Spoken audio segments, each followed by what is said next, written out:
Welcome to the Recess Life Podcast. This is the place where we explore play and what it means to get back to your inner child. I'm Louise, your host. Join me as I chat with teachers, entrepreneurs, artists, and thought leaders about how we can live a life of more play and impact. Let's get it started.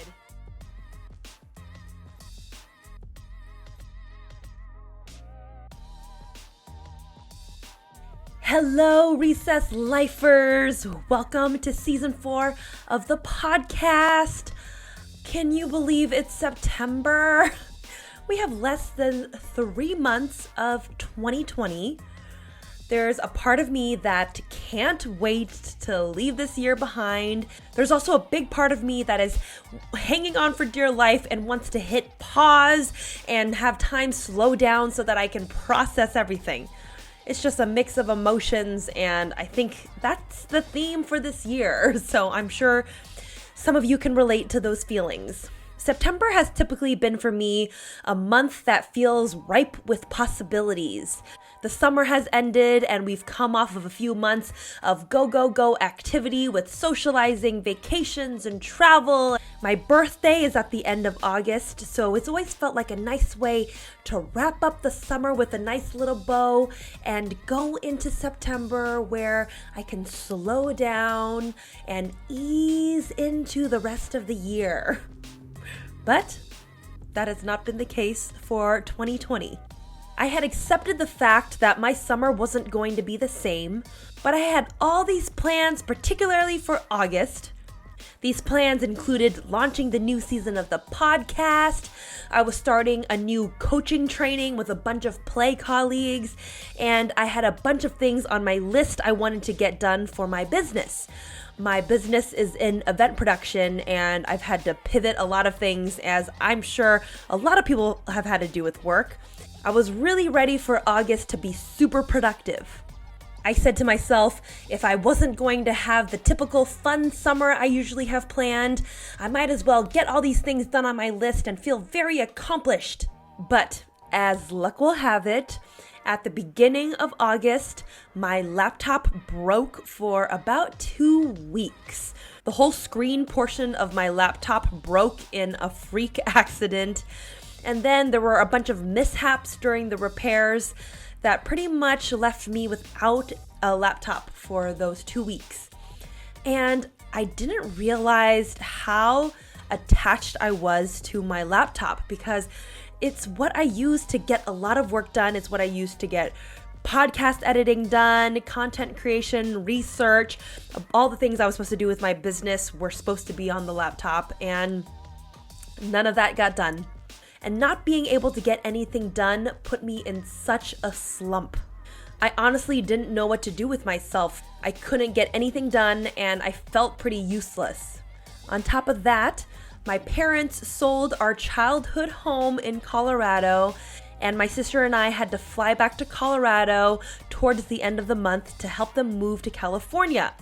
This had been in the works for a while, but once the house was on the market, it happened really fast and happened quicker than we had imagined. And doing a move to another state is really stressful. It's emotional enough having to pack up your childhood home, but then to do the drive and all the logistics of the truck and the driving, it really took it out of me last month. I just had to really accept that all the plans I had just had to go out the window. I really struggled to feel playful for much of August. Typically, the way I play is really creative, but this month I had no motivation to be creative. I wasn't able to work on the podcast. I didn't take any dance classes. I didn't really do anything with music. It just wasn't in me because I was in such a slump. So last month, my play really came from connection. I was a part of a coaching program, like I mentioned earlier, with a bunch of other play colleagues facilitated by Gwen Gordon. Gwen is this amazing thought leader on the topic of play. She actually has an episode on the podcast coming out later. I can't wait to share it with you. But she teaches a lot on how we can't play until we're secure with our emotions, until we're able to really connect with ourselves and therefore connect with others. Play can't happen when we are filled with anxiety and thoughts of insecurity. It just can't happen that way. So every week I got to come together with a bunch of other play colleagues and connect and share in our emotions. It was really a gift to have that time each week. For my birthday, I organized a fun little virtual birthday party, and I invited my friend Amy Angelilli. She is the creator of The Adventure Pro. She's an improv teacher and a laughter yoga facilitator, and I had her come and lead a laughter yoga session for me and all my friends at my virtual birthday party. It was, again, just such a great time to be able to connect with everyone and to really be with my people. It was really a great time to sit with my friends and connect with them, even though it was done virtually. And Amy did such a great job of leading laughter yoga. Laughter yoga is a series of activities that induce laughter. And when you induce laughter, you get all the same brain chemicals that you do if you were to spontaneously laugh. I was able to also get away on a weekend trip with my roommates, and that was just so nice. We went to Sequoia National Park, which is absolutely gorgeous. And not only was it really great to be in nature, but it was really wonderful to have time away where we could just connect and be with each other. On the first night that we were all there, we pulled up a bunch of chairs and sat outside and read books together. Even though we weren't talking, it was just so nice to be in each other's presence. So play for me last month was really about connection. It wasn't about doing all my playful hobbies, and it was just such a reminder that play can look really different for us, depending on how we're feeling, depending on what circumstances of life we're in. Play doesn't necessarily look like a boisterous, fun-filled activity. It can be something that is quiet, calming, and nourishing for your soul. Connection is nourishing. Self-care is nourishing. To me, those things are also play. So if you're struggling to play right now, it might be because you haven't nourished yourself yet. I'm really glad that I built in those moments of connection with others during the month, even though for a good portion of August, I just did not feel like myself. It really reminded me how important it is to schedule play, because if we don't, life just gets in the way and we push it to the side, and before you know it, we can't remember the last time we played. It was so important for my spirit that those things were on my calendar. So make sure that you are scheduling time for play. You schedule meetings, things that are related to work. You make time for things that people need from you. So play and self-care should also be on your calendar as well. So I am really looking forward to leaving August behind and going into the rest of the year with hope and possibilities of what is to come. And I can't tell you how excited I am to start season 4 of the podcast. A good portion of these episodes were recorded before the pandemic, and it just didn't feel like the right time to release the episodes. But right now, I am just feeling so good about getting these episodes out into the world. This first episode was recorded actually towards the end of last year, and it is about one of my favorite topics ever, and that is dance. Dance is my all-time favorite thing to do. I didn't do a lot of dancing in the month of August, but September, I'm making a comeback. I'm taking all my dance classes. I am starting my dance parties in my room again. The guest for this week's episode is Dr. Peter Lovatt. Peter is a former professional dancer, a psychologist, author. He has spoken all over the world about how dance is connected to how we think, act, and feel. We talked about how he was able to overcome a learning disability with the help of movement and dance, and how dance is really innate and natural to all of us. He is really leading the way for us to think about dance differently in our culture. His book, The Dance Cure, came out this spring, and I highly recommend that you check it out. This is really the perfect episode to be launching season 4 because I'm going to be getting back into my creative dancing spirit this month, and I hope you'll join me. You might be thinking that this episode isn't going to apply to you because you don't call yourself a dancer. Well, as you will hear in this episode, We are all dancers, and you're going to hear why in my conversation with Dr. Lovatt. We also talked about what it was like for Peter to grow up in an education system that didn't value him as a creative person and a dancer. We talked about his experience in the education system and how it didn't really value him as a creative person and a dancer. In fact, he was actually called stupid for much of his adolescence growing up. We got into a really interesting discussion about how we define smart in our society. Why are you only called smart when you do well in the traditional subjects in school, but not when you are a creative, artistic person? If that question resonates with any of you, you'll find this conversation fascinating. I have my own experience in the education system with that idea, so I share a little bit of that as well. This topic is so important to me because dance was really my gateway to play. Once I gave myself permission to dance like I had always wanted to when I was growing up, it unlocked this whole new world for me. Taking dance classes gave me confidence and led me to be able to experiment with all different other kinds of play and activities, and led me to start this podcast. I really believe in the power of dance and movement to really unlock ourselves as humans. And being a technically trained dancer isn't the only way to be a dancer. And you're going to hear why in this episode. As always, stay tuned for the end of the episode where I'll recap some of the little nuggets that we talked about in the episode that you can take away into your life. I'll catch you at the end of the episode. Enjoy this conversation, Born to Dance with Dr. Peter Lovatt.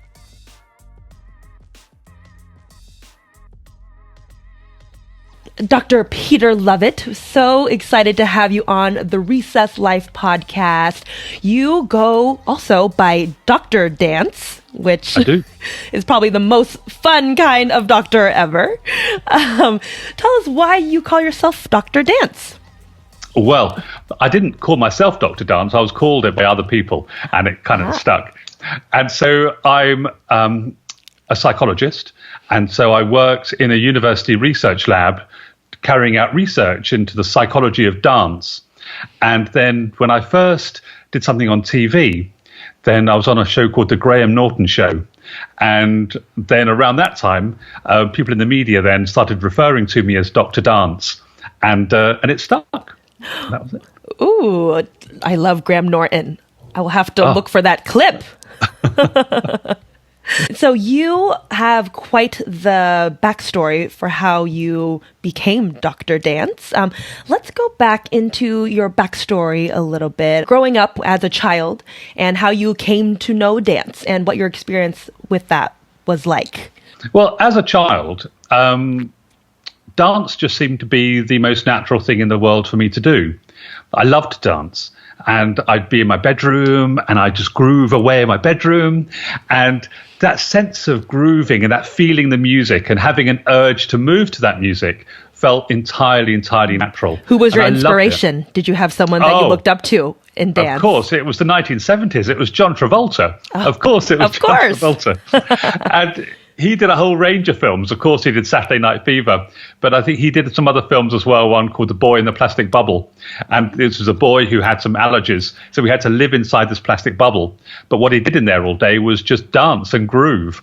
And I just related to that sense of that glorious isolation and just playing with your body, letting it move to the music. I love that. Did you take formal classes as a child in dance, or was it just something you did for fun? Well, at first, it was something I did for fun. And then in my primary school, we had a country dancing group. So when I was 6, 7, 8, 9, 10 years of age, I belonged to this country dancing group. And we did all kinds of fantastic dancing. So we would dance with wooden swords, and there'd be 8 chaps dancing around. We each had a sword each, and we'd do circle dances, and then we'd put the swords over and make stars with the swords and hold them up in the air. And it was I loved it. I loved dancing at primary school. And then I went to secondary school. Now, secondary school starts when you're about 11. And I then joined the school dance group there. But for a very long time, I was the only boy in the school dance group. And the dance group was called Colour Supplement. And I loved it. I mean, I just felt completely, and that's where I just felt happy. I felt natural and normal and just felt the place to be. Did you feel accepted being the only boy in the group? Well, I was certainly accepted by the other dancers. Good. So I was certainly accepted there. Of course, it wasn't quite so accepting by the people who didn't belong to the dance group. There was a bit of a tension there from some of the boys. I mean, some of the boys found it odd that I would want to go and dance while they were getting changed for sports, for instance. And, pre-puberty, that was all fine. No one really notices then. But once puberty kicks in and we all get to kind of 13, 14, 15-year-olds, then, of course, it becomes much harder to be the only boy in the dance group. And, that's when you take a bit of stick, to say the least. Yeah. Yeah, I can imagine. Yeah. Did you feel societal or cultural pressure to stop dancing at any point during that age? Yeah, I certainly felt pressure to stop dancing. Yeah, because, of course, this was the 1970s. And so when I was dancing in the 1970s, people were very, very, very open to be insulting towards you. Mm-hmm. So they didn't mind calling you names, to shout things out, to be extraordinarily rude. And there were assumptions made about sexuality and about strength and about masculinity. It did seem to be the case that when you danced, then in those times, people perceived you to not be particularly masculine and making assumptions about sexuality. Yeah. So that was quite difficult at school, and school generally was quite difficult. I didn't enjoy school at all. I hated sitting down in classrooms and doing reading and writing. I absolutely hated. But when I danced, I felt completely alive and connected with other people, and I felt my mood was lifted, my interpersonal relationships were different, my thinking was different, everything was different when I danced. And outside of school, I belonged to all kinds of theatre groups, and I loved being involved in theatre and dance. But inside school, it was horrible. I didn't like being inside school very much. Well, I found reading and writing very difficult, and I found dealing with the sort of peer pressure with people wanting me to stop dancing. I found that quite difficult as well. Mm-hmm. And how about math and science? You said reading and writing was difficult. Was math and science challenging as well? Well, maths and science were easier. So the number side I could deal with. So maths and statistics and those kind of subjects I found easier. Things that didn't have written words associated with them. What I found really difficult was reading words. And I had a particular type of reading difficulty that meant that when I looked at words, most of them didn't make any sense to me. I had three particular reading difficulties. Four, really. But the three were, I would look at irregularly spelt words, a word like yacht, and I would look at yacht and would have no clue how to say the word out loud. Or I would look at a word that could have two ways of saying it, like live and live, or row and row. And I simply wouldn't know how to sound out those words, particularly if they were longer words as well. So saying words, trying to understand the sound that a letter configuration made, I found really difficult. I mean, the second problem I had was with reading sentences. So I might be able to read, the car was red. That would have been quite easy. Then perhaps the car was red. But if I had to read a sentence that said the car, which was parked next to the bank that was robbed yesterday by three men wearing balaclavas, was red, then I wouldn't have a clue what was red. I'd go through the sentence and I wouldn't be able to pass it and I wouldn't be able to make sense of it. I wouldn't know whether it was the balaclavas that were red, the car, whether it was the bank, and I simply wouldn't be able to resolve a sentence like that. And my third reading problem was that I'd look at a block of text and like it when you read a novel or something, and all of those words would just turn to a black blob. So they'd turn into a black square in front of my eyes, and I wouldn't be able to, I'd be reading those words, and then my eyes would go out of focus, and it'd just be left with this black block in front of me. And then I'd have to find where I was and find the words. And then, of course, the fourth problem was that I felt thoroughly stupid. And when you can't read and write very well, and schools typically, they teach you by reading and writing, and then they test you by reading and writing. And if you can't read and write very well, then you're going to fail lots and lots and lots of things all the time. And then, of course, you get certificates in failure from the school because they classify you as a failure, which you do this over and over and over again. So although I was able to focus in things like maths, those kind of subjects, I didn't know how to study. I didn't know. I was a naughty child. I misbehaved because I was bored and I was frustrated at school. So in the classroom setting, I wasn't exactly the ideal student. But when I danced, the world just felt like a different place. I mean, completely different place. It was amazing. The fact that you could dance and that you loved to dance, was that ever praised as much as your inability to read and write was looked upon as stupid? The way certain things are valued when we're growing up in school specifically. Someone might be an amazing dancer, an expressive, creative person, but that may not be looked upon as positive if they can't read and write by teachers. And did you ever feel that way? Well, I think the feeling I had from school about the relationship between dancing and playing and reading and writing was that there's a very clear hierarchy in school. So in school, reading and writing is highly valued. It's prestigious. If you can do those things, then you're put on a pedestal and you're thought to succeed in life. That's good.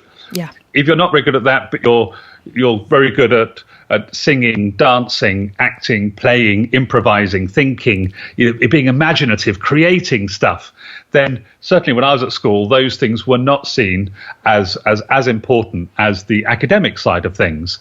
And so, of course, if you're good at the academic side of things, then that's great. And if you're rubbish at the playful things, then that doesn't matter. You can still be a great banker. Right? You can still earn up some money. You can still be a lawyer. But if it's the other way around, if you're great at the creative stuff and the playful stuff, but you're less good at the intellectual stuff or the so-called intellectual stuff, the reading and writing stuff. I mean, I think playing is incredibly intellectual, but in schools it's not seen as intellectual as the reading and writing is seen. Then of course you're not seen as such an accomplished person. Yeah. All the time I was at school, when you're at school, you tend to think that the school, because you have to go to school by law, you have to go there, you have to be there by law. So the people who are there with you, the teachers, also have this extraordinary status when you're a young child of being in authority, of understanding, who have been incredibly successful because they've been very successful in that world, right? So they're really good at that. And so they are, of course, become the role models. And I found that incredibly difficult because these people, to me, there was once when we were, it must have been our final year or the penultimate year. So I would have been 14, 15, 16, that kind of age. And I must have been about 15, I guess. And in our school, we were each given the opportunity to do work experience.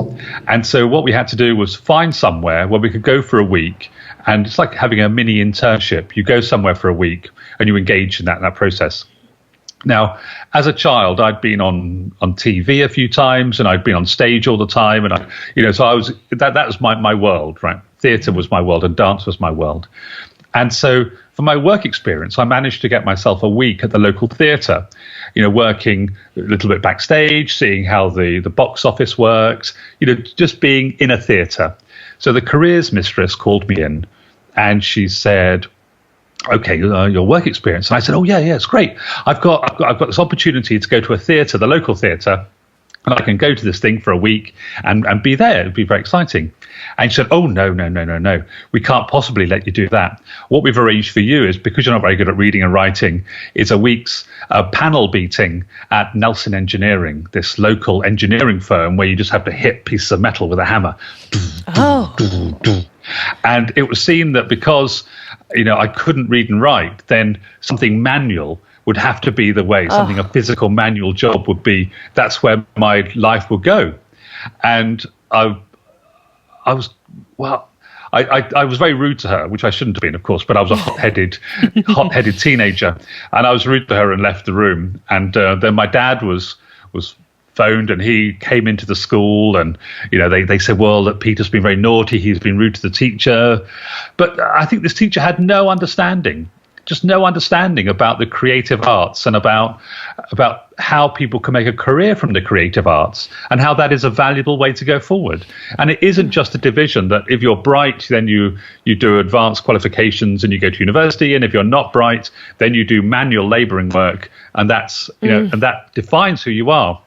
They didn't consider at all engagement with the arts. I'm sure that must have changed by now, but then it certainly wasn't the case. Intelligence is only measured so simply sometimes in school. And I was good at reading and writing growing up, but I was not good at math and science. And I was also a very bad standardized test taker.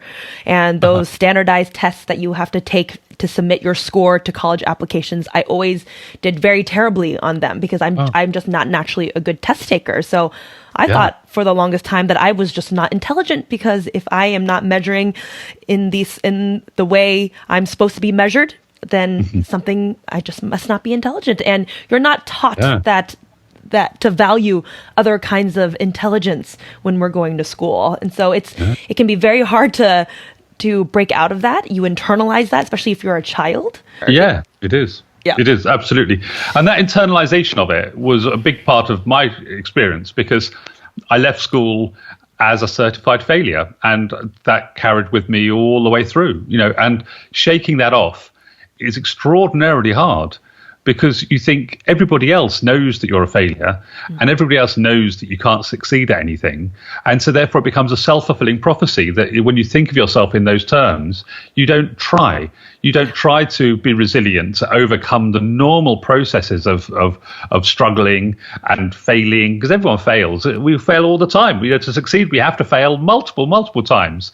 But if you purely define yourself as a failure, then of course you give up much more quickly, because as soon as you have a couple of failures, it's confirmation that you're stupid. It's confirmation that you're not able to do this. And so you give up.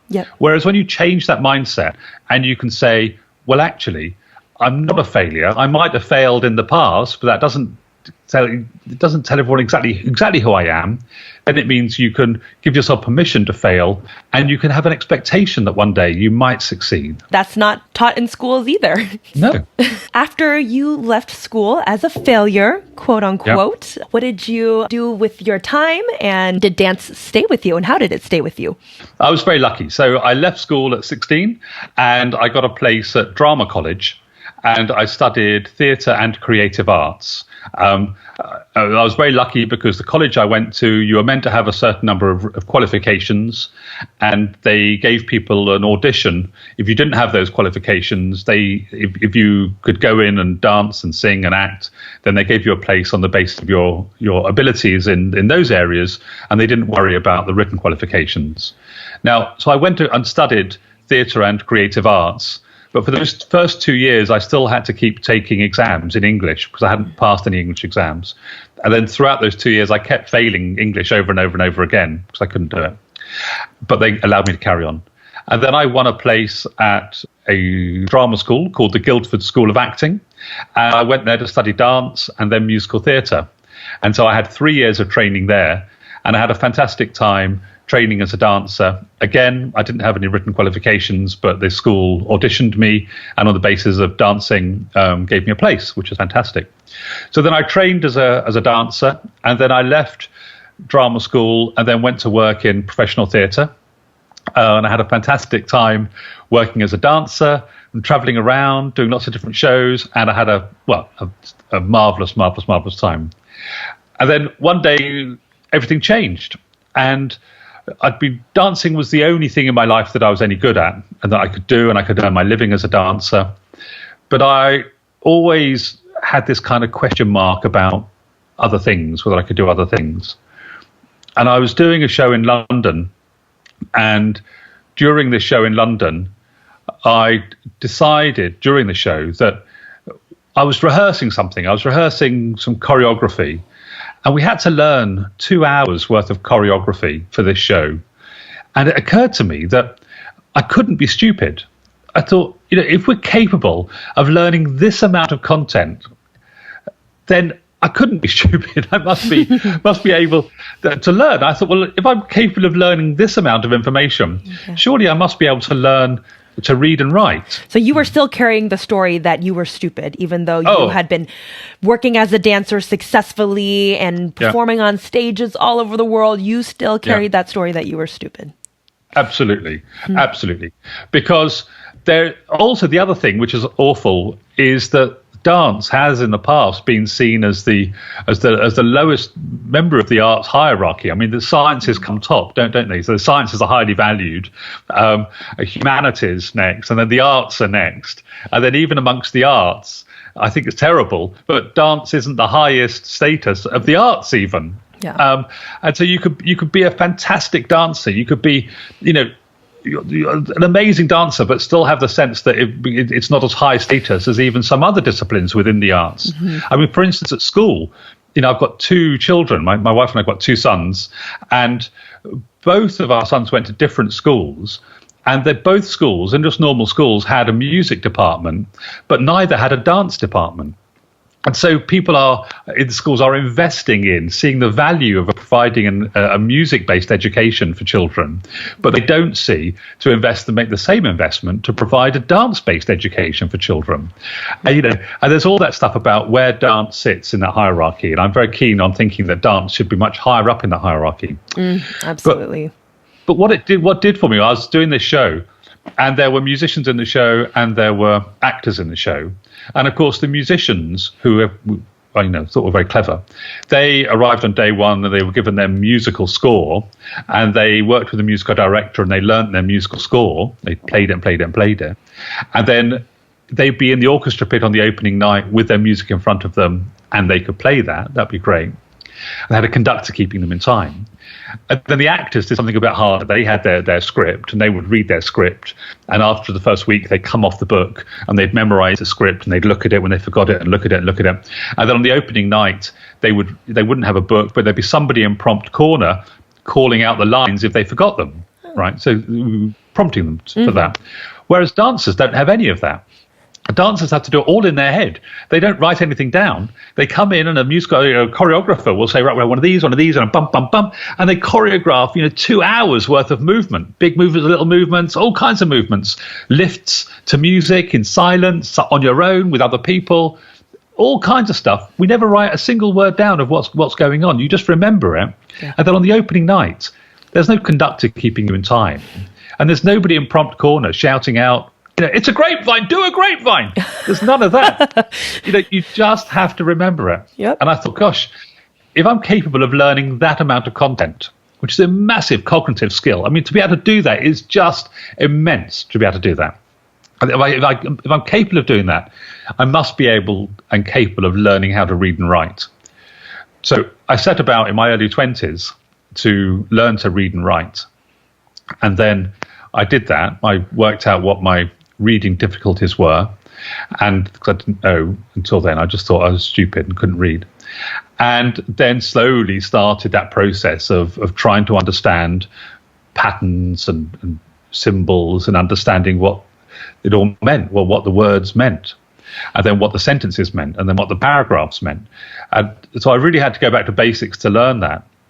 And then I learned that, and when I learned to read, it was extraordinary, because when you learn, it's like going through the back of Narnia into a wardrobe into Narnia. You know the story of Narnia. The kids go into this wardrobe and they go through the back of the wardrobe, and then they're in this magical land. Yeah, well, your world opened up. Oh, well, every single book was like a wardrobe. You go into this whole different world. Yeah. Extraordinary. So that's what I did. I learned to read, and then of course, when you learn to read, it's not easy, and it's not plain sailing. I still had situations where I would learn and then I failed. So I tried to do qualifications and then failed some of those qualifications, and then redid them, and then passed them, and then failed them, and then passed them. And you fail and pass, and then you just kept trying again. Yeah. But you stopped that story of, oh, I'm a failure and I just need to stop and give up, which you had absorbed that story in school, because I'm a failure and I'm stupid. I'm just going to accept this as my destiny. But you decided, and you changed your story. I am going to keep trying. Even if I fail reading this sentence, I'm going to try again. And then kept going. and that change happened, and play was an important part of that. So what I would do when I used to think about reading, I would read and I'd come to a word that I didn't understand and I would give up because I'd think I wasn't capable of processing that. So what I did instead was to read words, and then when there was a word I didn't understand, I would just make up in my head a sound for the word and a meaning for the word. And I would carry on reading, and I would just invent these relationships and these fictitious meanings to words. And of course, the meanings weren't appropriate. They weren't as the author had intended, because I wasn't saying the word right, understanding it correctly. But at least it gave me a hook to stay in the game. So I was reading a book. One of the first books I read was by a guy called Jeffrey Archer. And in this book, I was reading the book, and there was something about icons, and I didn't know what an icon was. And so I made up in my head what this icon was. And it seemed to be the case that somebody had stolen an icon, and it was quite small, and it was valuable. And so I was making up stories in my head about what this thing could be. It was a real improvisation game of what this thing.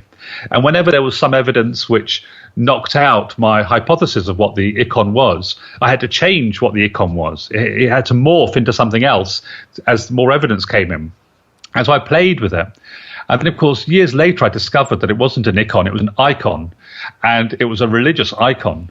And, of course, I had no clue what that was before then. But it didn't matter, because if you just make it up and play with it and improvise in your head, then, of course, you can overcome the problem. And then rather than seeing the problem as a failure in your own abilities, it becomes a game.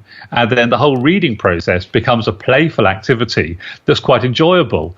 And, it's like mishearing somebody. It kind of doesn't matter if you mishear them. And it's all like playing a game of whispers. You take what you think you hear and you interpret it in a certain way. And it may not be the right thing, but well, hey, it doesn't matter. No, it doesn't.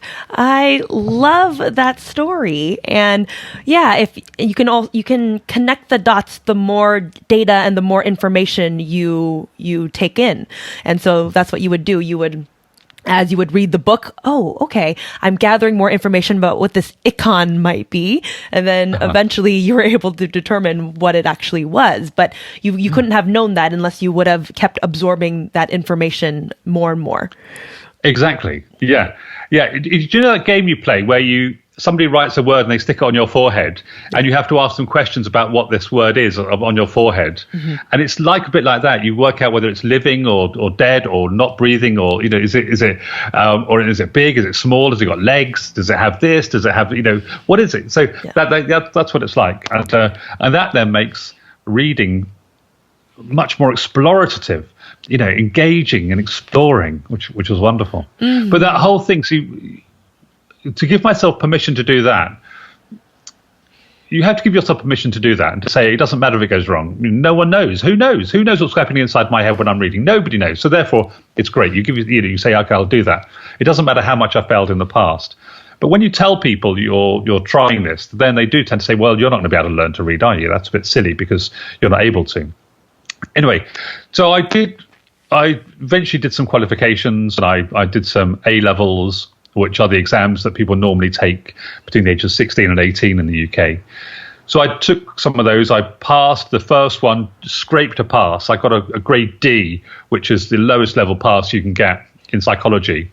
And then I applied for university and was rejected. And then the next year, I took an A-level in English, and I failed the A-level in English. But by then, a university had given me a place to study psychology and English at the university. And so I went. I studied psychology and English, and then at the end of that, got a scholarship to do a master's degree in neural computation, which is mathematical modelling of brain functions. And then after that, I got another scholarship to study for a PhD in experimental cognitive psychology, so looking at structure of memory and language in the brain. And then after that, I was doing my postdoc at Cambridge University. And when I was in Cambridge University, I was in the faculty of English there, but working as a psychologist. And this is where the stupidity thing still came in, because I'd be at college dinners and, in my college and, having dinners with all these extraordinarily bright people. And I was too ashamed to tell them that I'd never actually passed an A level in English, although I'd tried it several times, and I'd failed the O level, which is the predecessor to the A level. I'd failed that 2 or 3 times, and I'd failed English exams lots and lots and lots of times. And so there's a residual sense of stupidity. Even though I was a postdoc, I was Dr. Peter Lovatt at Cambridge University. So all of those things should have been enough for me to say, okay, that's fine. I don't mind about the English A level and the English O level. I don't need to have passed that. But there was still that sense of shame that I couldn't tell anybody at Cambridge that I'd failed those exams all those years earlier. Those stories never truly go away that we tell ourselves. One of the reasons I think maybe that you were also able to learn, you weren't under the guise of judgment anymore, right? You were teaching yourself how to read. You weren't doing it for a grade anymore. You weren't doing it because a judgmental teacher was watching you. You were able to explore and do it on your own terms. And I think a lot of us learn better when we are given that room to explore and learn in our own way, and not just the way someone tells us that we have to do it. And if we don't do it their way, we are going to fail. And because you finally had that space to do that, because you weren't in school anymore. That's true, yeah. I mean, there were lots of different ways of learning. So for me, when I was learning to read and when I started to read and getting engaged in the process, I tried to play with the concept of reading, because before I'd always thought that reading was a purely cognitive task that you could either do or can't do. And it was fairly cold. It was just these bland words on a page, and there's nothing creative about that, I didn't feel.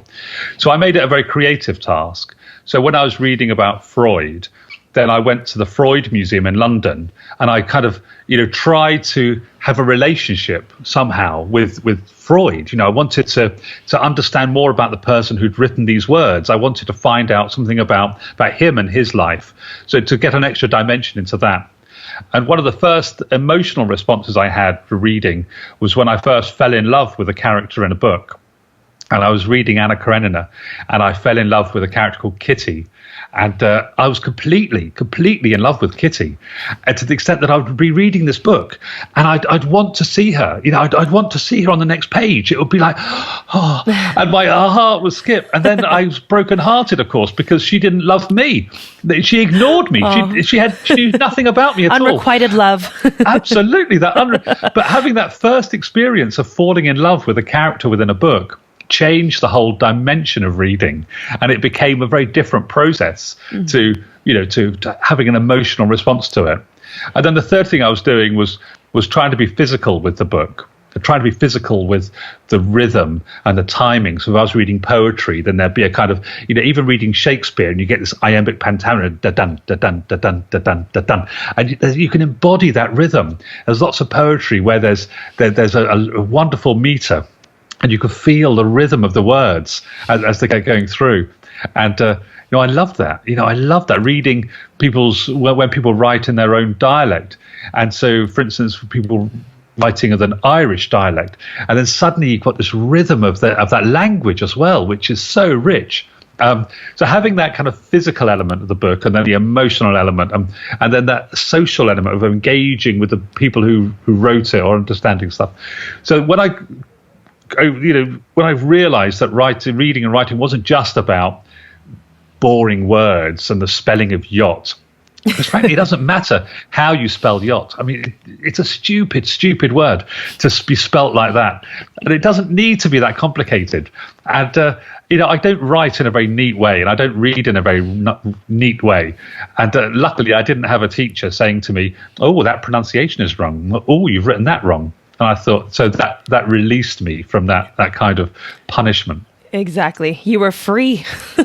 Yeah. There's freedom. Free. You need to be free. Yeah. You do. Whatever you do, whatever you learn, you have to have that sense of freedom. And when you were studying psychology, did you make that connection from a psychological perspective? Is that when that happened between dance and psychology when you were studying it at university?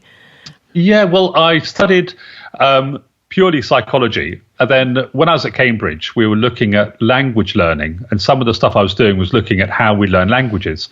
And we kept referring to L1, which is the first language you learn, typically the first language you learn after you've been born, and L2 is a second language, and L3 is a third language, and so on and so on and so on. And it occurred to me, of course, that L1 might be our first verbal language, but it's not our first physical language, because, of course, we can communicate with our carers, before we have verbal language. We know that historically we would have used gestures and grunts. We would have used movement to communicate ideas and feelings. Groups of animals come together, and you have a sense if a group of animals are about to attack you, then you know that through their movement and through the way they hold themselves. And humans are just the same. We can communicate a lot through our movement. So it occurred to me that we were using movement as part of our L1. So that was really our first language. When I began to think about the role of dance in communication and group movement, then I decided I wanted to try to study dance from the same scientific perspective that we were studying neuroscience, the neuroscience of psychology and behavior and language. So that was what then made me decide to focus all of my research efforts on the psychology of dance, but from a scientific perspective. Amazing. And what have been your most poignant findings about psychology and dance? Well, there are lots. I mean, I think the most important one was the finding when we were working with people with Parkinson's disease. Now, Parkinson's disease is a neurodegenerative disorder, and it leads to a whole range of physical symptoms: poor balance, shuffling of gait, walking, fear of falling. It's a whole set of physical symptoms associated with Parkinson's that come from the neurodegeneration, dopamine pathways not working.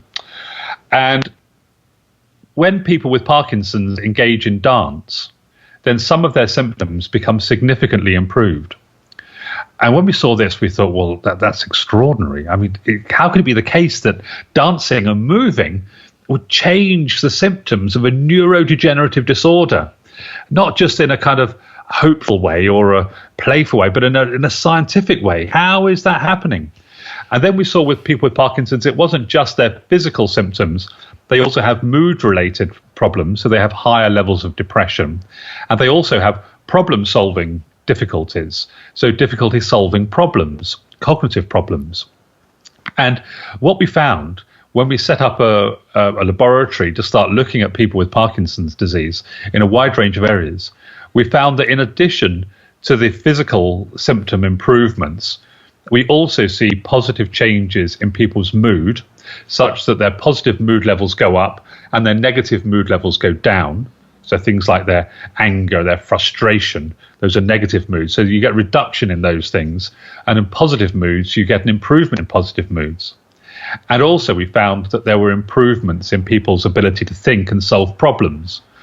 So that, I think, is the most important work we've done, was looking at Parkinson's and understanding what role does movement play in remediating some of the symptoms in Parkinson's and that relationship with the brain. But there have been loads of other things. We've done work looking at hormones and dancing, so looking at the relationship between your hormonal state and the way you move your body. We've done work also on self-esteem and dancing, how dancing can both improve a person's self-esteem and how it can reduce a person's self-esteem. We're looking at that. Let's talk about that a little bit. When does it improve your self-esteem and when does it reduce your self-esteem? And I think it's interesting. It's some people naturally, even before they dance, they already have a low self-esteem about dance. They just assume that they're a bad dancer, and they maybe not even really given themselves a chance to dance. And so, how does it happen that you may have high self-esteem versus low self-esteem in dance? Okay. Well, in dance, we know, for instance, in dance that in all kinds of studies where typically female teenagers with low self-esteem, poor body image, a whole range of factors, when people like that have engaged in recreational dance, then it has improved their self-esteem. It's made them feel great about their bodies. It's made them feel great about their achievements. It's made them feel great about their social bonding with other people. So dance has been shown to improve their self-esteem. So we know that recreational dance, particularly playful dance, where you're not being told you're right and wrong all the time, is fantastic for a young person's self-esteem. And so that's marvelous. It's less good for a person's self-esteem. There have been several studies which have shown that people who are engaging in vocational, professional training in dance, then that can have a negative impact on their self-esteem. So as soon as you start working within a culture where you have to have a particular body shape and size to be accepted as a dancer, when you need certain technical ability, where you're constantly criticized for being wrong, for doing it wrong, for not being able to do it right, when you're doing under those conditions and wearing, tight-fitting leotard and tights, all of those things can have a negative impact on a young person's and a slightly older person's self-esteem. And of course, this is important in the vocational dance training world because we know that very low levels of self-esteem are also then related to things like self-harm, depression, and eating disorders and disordered eating. So there's a whole set of negative attributes associated with it. And what we're trying to do is to understand what the triggers are around the dance environment to see how we can make subtle changes in the dance environment to support a young person maintaining a healthy self-esteem. Mm-hmm. You have to wonder, is it possible to still be seriously training in whatever it is you're doing, dance, whatever vocation you're studying for, but if we just infuse a playfulness in it, can we still do a good job? And can we maintain a higher sense of joy and love in it? And maybe that's the challenge, is not to make the training less lower quality, but how can we infuse a playfulness into it, more joy? Yeah, well, I think infusing joy into those kind of activities is fundamental. The difficulty is in something like dance is that in some forms of dance, we ourselves don't set the standard. Other people set the standard. And it's extraordinarily competitive. And even when you get into the profession, then it's still extraordinarily competitive. Once you're in the profession, there are no guarantees of a job for any more than the length of a contract of a particular gig you've got, and the length of your career can be very, very short. So there are lots of stresses associated with that, and there are so many people who want to be dancing at that top level that the major institutions can be very selective about who they have.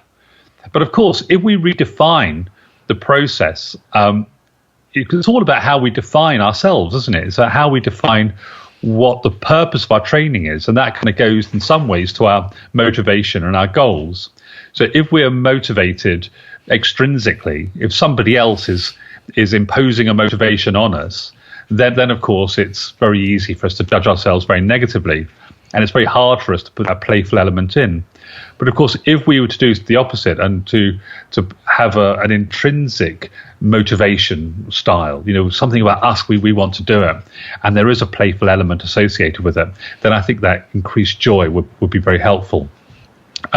It's also thinking about, there's a functional element of thinking about receiving corrections in dance, whether those corrections, dance is such a personal thing. We are quite literally born to dance.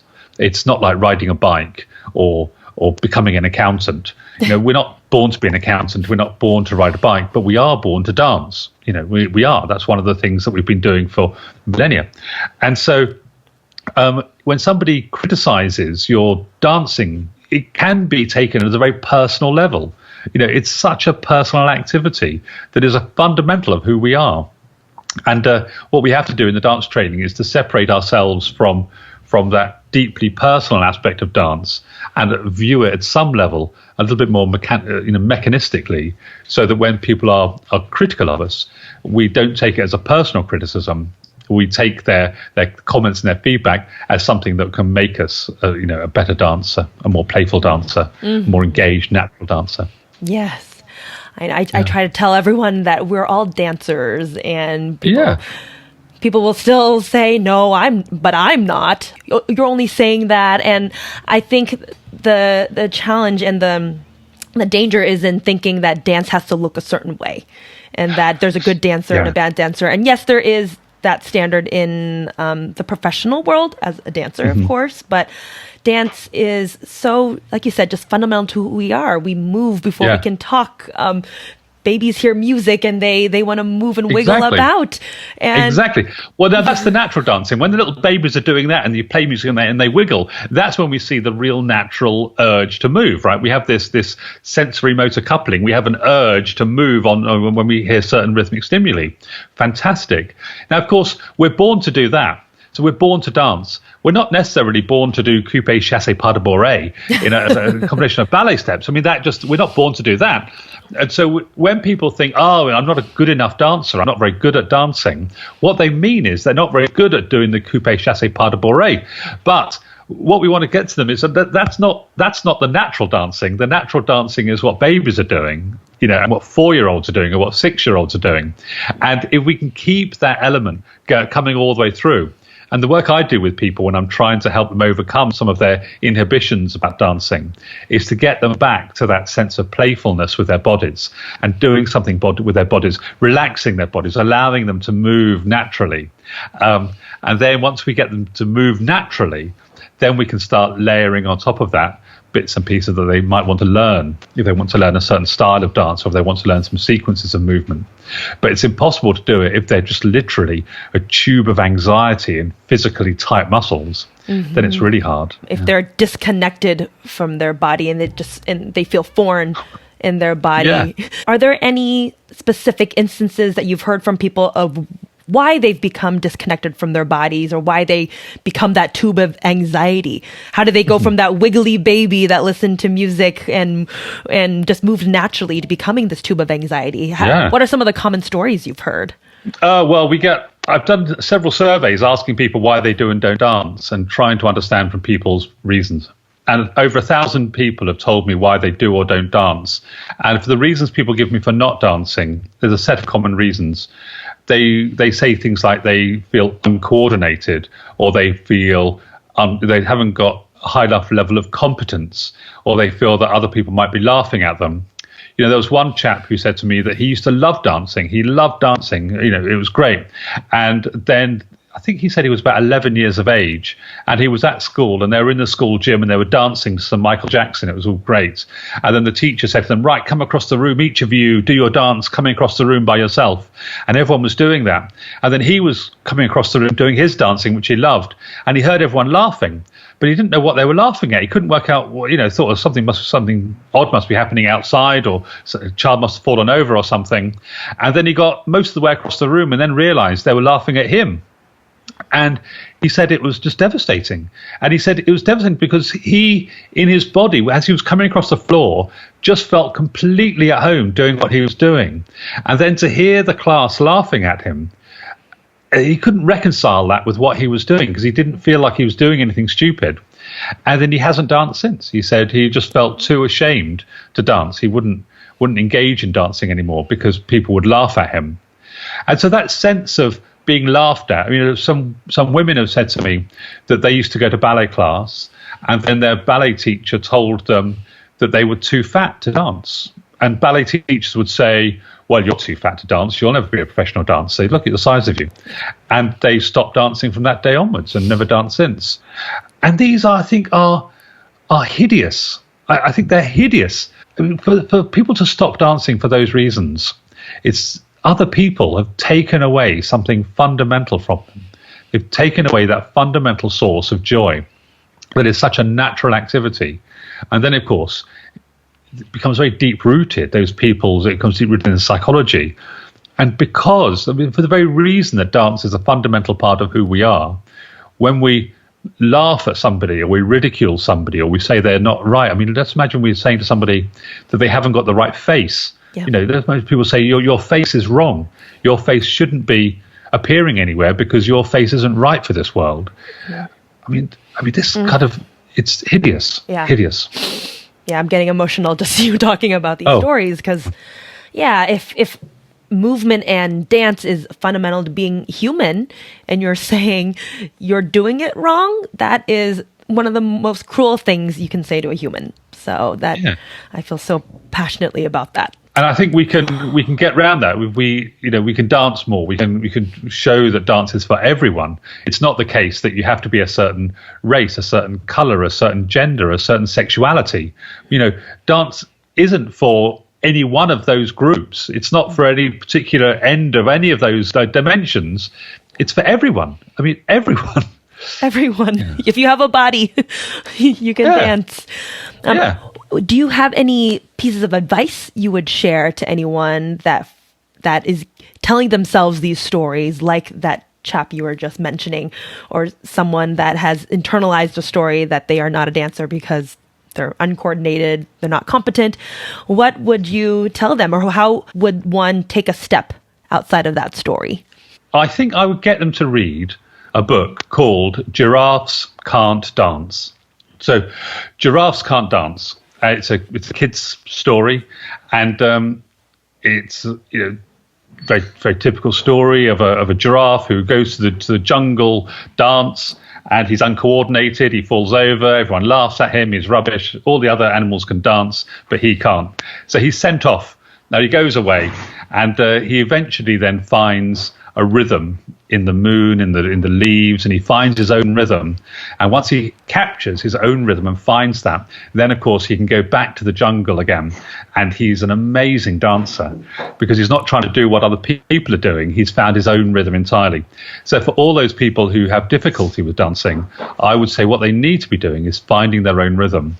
And they can do that privately in their own room with their own music. And there are a certain set of exercises that they could go through just to relaxing their body and finding the groove and allowing that a sensory motor coupling to happen and to feel it inside. Mm-hmm. To give themselves the space and the freedom to be in their body without judgments, without anyone telling them that they're right or wrong, without any eyes on them. Yeah. Exactly. Yeah. And it's all about that lack of judgment. I mean, just put themselves in a space where they're not going to be judged. Mm-hmm. And to find it. Oh, I think the things that we could all do as humans if we weren't afraid of judgment would be extraordinary. Yeah. Right. But those people who are making the judgments, those people making the judgments they have no value. No. We put lots of value onto them. We make an assumption about their views must be really important. They must know something that we don't. But they are meaningless. Their views mean nothing at all. Yes. If you feel it in your heart and you want to do something yourself, whatever that is, then you have to do it. You have a book that is coming out, and I want to hear all about it. Please tell me. Okay. Well, the new book is called The Dance Cure, and it's coming out in April 2020. And The Dance Cure is all about how we can use movement to help us overcome a whole set of life's little problems. And the book, the end of the book is almost like it's like an apothecary.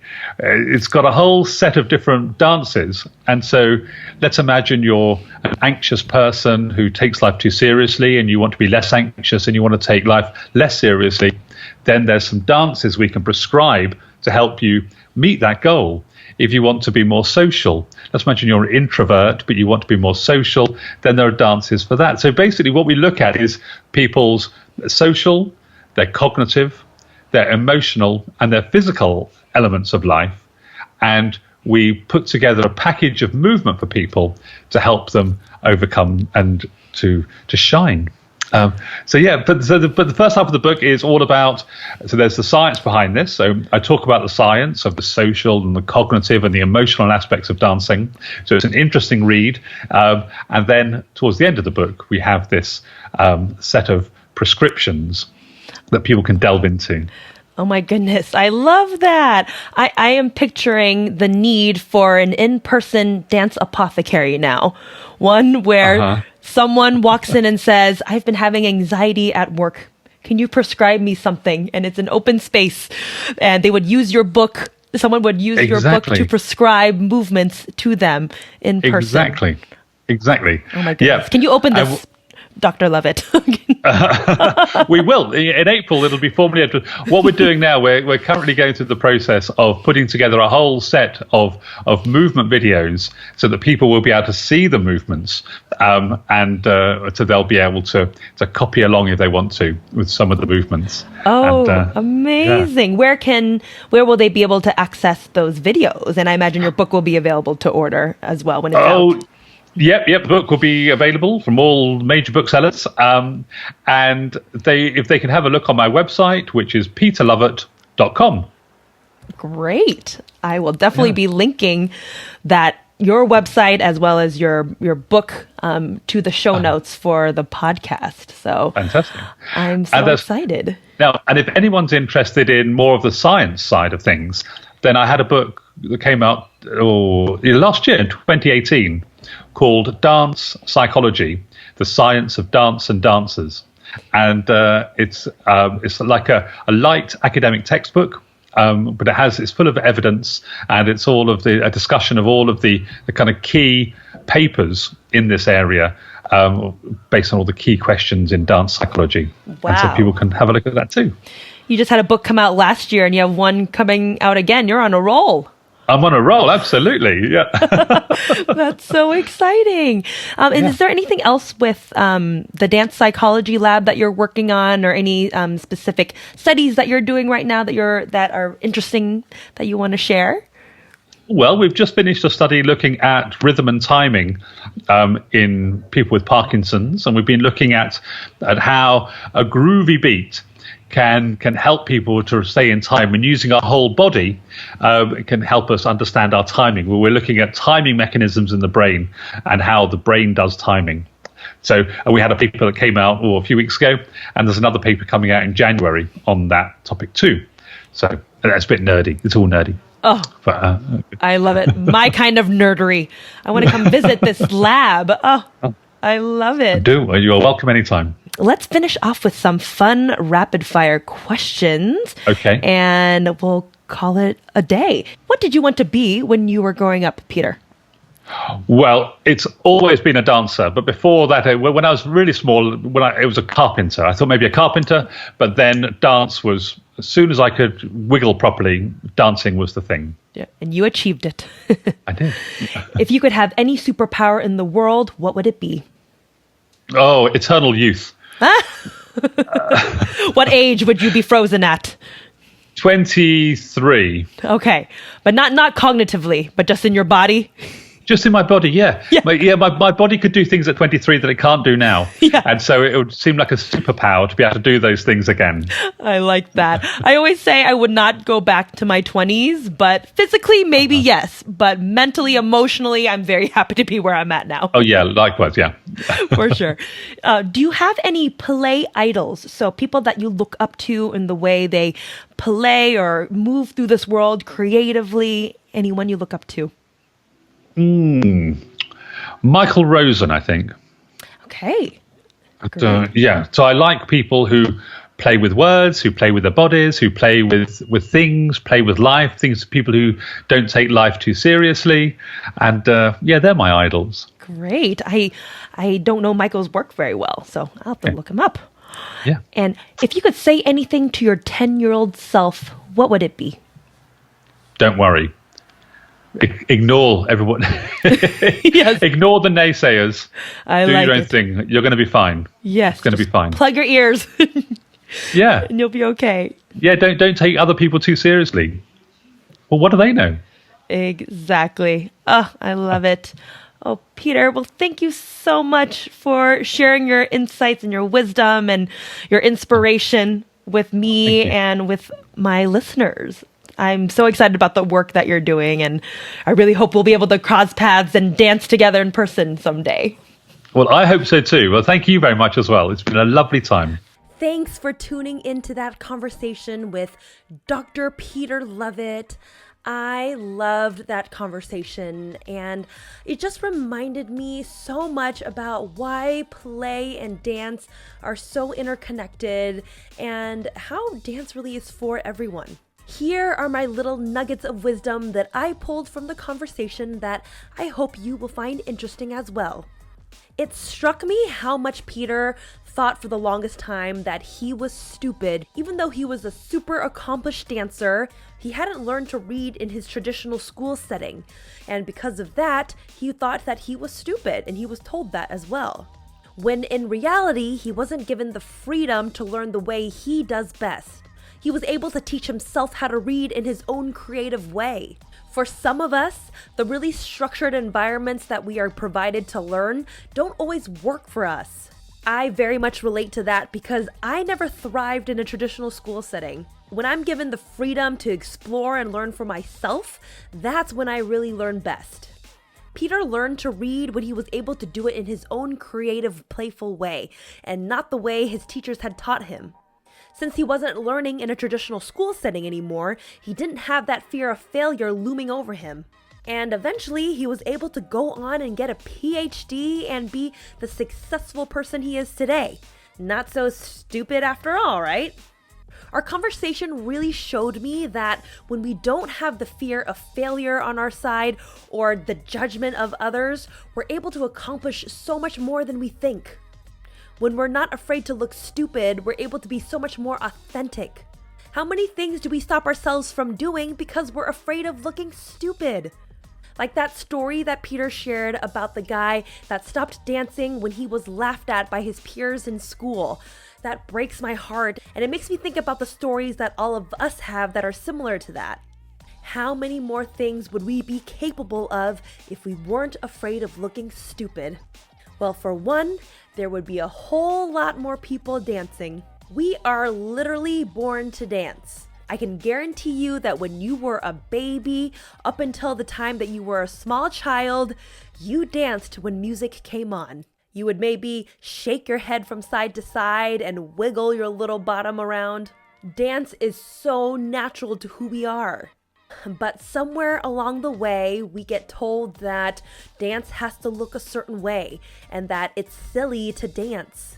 Some of us don't remember the last time we danced. Dance is fundamental to who we are. It has so many neurological and psychological benefits, and I truly believe that it unlocks something in all of us that we don't know is in there until we give it a shot. There's very few things that are as easy and accessible to us that can give us that much joy than dance. So, I hope this episode inspired you to find your inner dancer.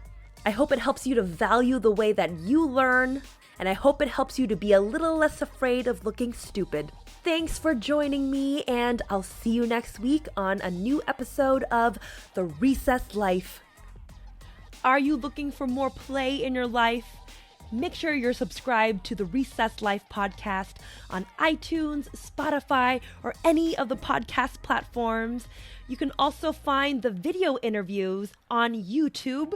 Don't forget to leave a review. Your feedback is so important to me, and it helps others to find the podcast. You can also follow the conversation on Instagram at The Recess Life. And lastly, you can go to therecesslife.com where you'll find all the episodes and show notes on each of our guests. I hope this podcast helps you to become a little more playful today than you were yesterday.